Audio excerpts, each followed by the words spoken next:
Have you ever looked up at the sky and just wondered, why is our planet, Earth, just teeming with life, while all our cosmic neighbors seem so, well, silent? It's a massive question, right? And the answer, it turns out, is like following a very, very specific recipe. So let's get into it. Yeah, so what is it about Earth? Did we just win some kind of cosmic lottery? Or is there something more to it? Well, there is, and it all comes down to something we can all understand: finding that perfect spot next to a campfire. Just picture it for a second. The sun is this enormous cosmic campfire, right? It's just blasting out heat and energy in every direction. And, just like any campfire, where you decide to sit, that matters. It matters a lot.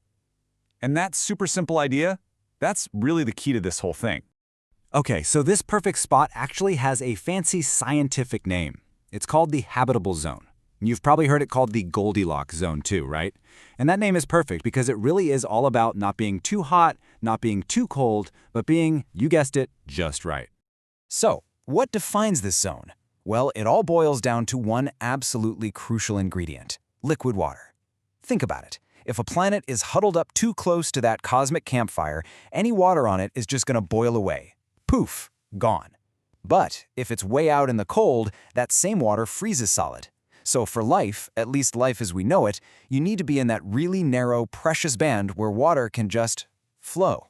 And what do you know? Earth happens to be planet number 3, the third rock from the sun. And that puts us smack dab in the middle of our sun's sweet spot. We're not getting totally torched, and we're not a giant ice cube. We're in exactly the right place. But why?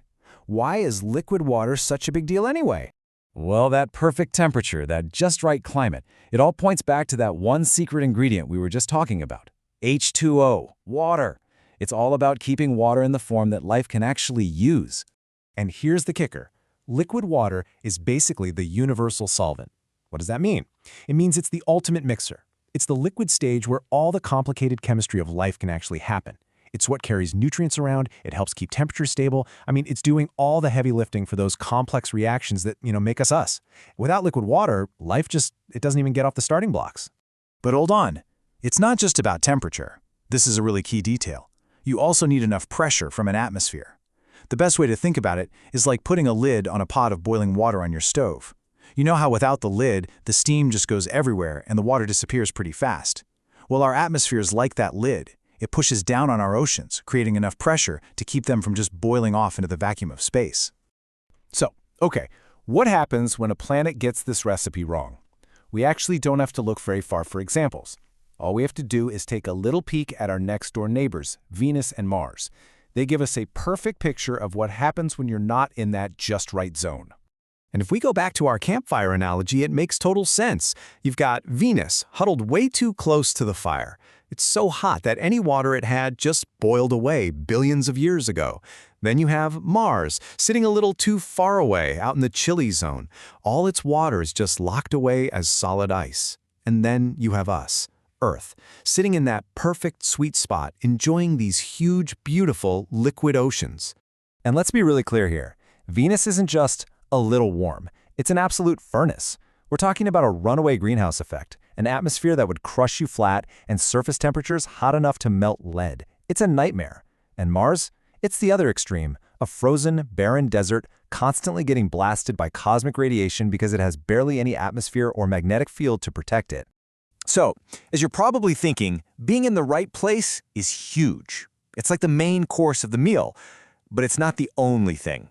A truly living planet needs a few more key ingredients to really complete that perfect recipe for life.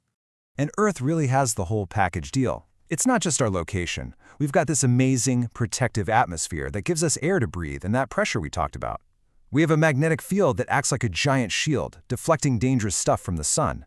We even have a really big moon that keeps our planet from wobbling all over the place, which prevents crazy climate swings. See? It's the whole shebang that makes life here possible. So when you put it all together, it really leaves you with this one huge, incredible question. We know our planet, Earth, hit the jackpot. It's got the perfect spot and the perfect recipe. But when we look out at the night sky, when you think about the billions and billions of other stars in our galaxy alone, you just have to wonder, right? How many other planets out there are also sitting in their star's just right zone, just waiting for us to find them.